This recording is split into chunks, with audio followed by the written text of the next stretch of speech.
Friends, मैं sir Ramesh Singh. आज हम लोग लेक्चर नंबर 3 क्लास 11th का चैप्टर फर्स्ट पढ़ेंगे, फिजिकल वर्ल्ड। उसमें हमें पढ़ना है फंडामेंटल फोर्सेज इन नेचर। हमारे नेचर में जो फंडामेंटल फोर्सेज पाए जाते हैं उनके बारे में। वैसे हम लोग क्लास 11th और 12th में बहुत सारी फोर्सेज पढ़ेंगे और वो सब फोर्स इन्हीं फोर्सेज से मिलकर बनी रहती है। अब हम पहला फोर्स पढ़ेंगे, हमारा ग्रेविटेशनल फोर्स।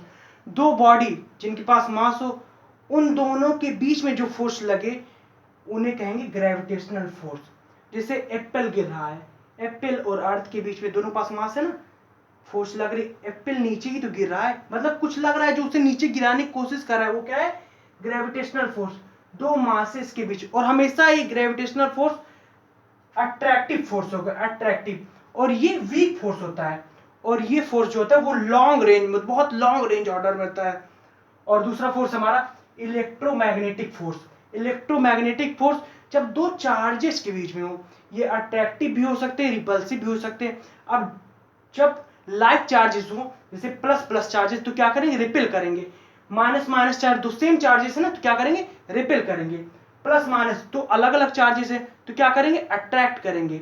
माइनस प्लस दोनों अलग चार्जेस हैं, तो क्या करेंगे? अट्रैक्ट करेंगे। अब ये फोर्स जो है, ये more than other forces but weaker then strong nuclear force. मतलब ये सारे फोर्सेस से ज्यादा है लेकिन स्ट्रॉन्ग न्यूक्लियर फोर्स से कम है। और ये फोर्स जो होता है ये लॉन्ग रेंज ऑर्डर में होता है। हमारा थर्ड फोर्स है स्ट्रॉन्ग न्यूक्लियर फोर्स। हम जानते हैं हमारे न्यूक्लियस के अंदर प्रोटॉन होते हैं, न्यूट्रॉन होते हैं। हाँ, अब आप जाने प्रोटॉन प्रोटॉन है तो प्लस चार्ज से, दोनों प्लस चार्ज आपस में रिपेल करेंगे।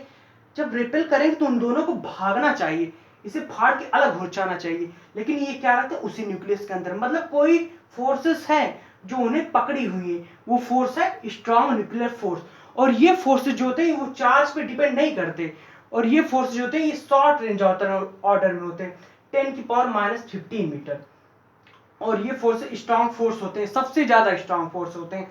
अब मान लीजिए न्यूक्लियस है, उसके अंदर ये प्रोटॉन है, इलेक्ट्रॉन बाहर घूम रहे हैं, तो यहाँ पे प्रोटॉन और इलेक्ट्रॉन के बीच में जो फोर्स लगा वो नहीं है, क्योंकि वो भी थोड़ा डिस्टेंस ज्यादा हो जा रही है। ये बहुत छोटी डिस्टेंस में प्रोटॉन प्रोटॉन के बीच में हो रहा है। और देखिए प्रोटॉन प्रोटॉन के बीच में फोर्स लगेगी, न्यूट्रॉन न्यूट्रॉन के बीच में लगेगी, प्रोटॉन न्यूट्रॉन के बीच लगेगी। और ये सारे फोर्स इक्वल होंगे, ना कोई ज्यादा ना कोई कम। अब हमारा चौथा फोर्स है वीक न्यूक्लियर फोर्स।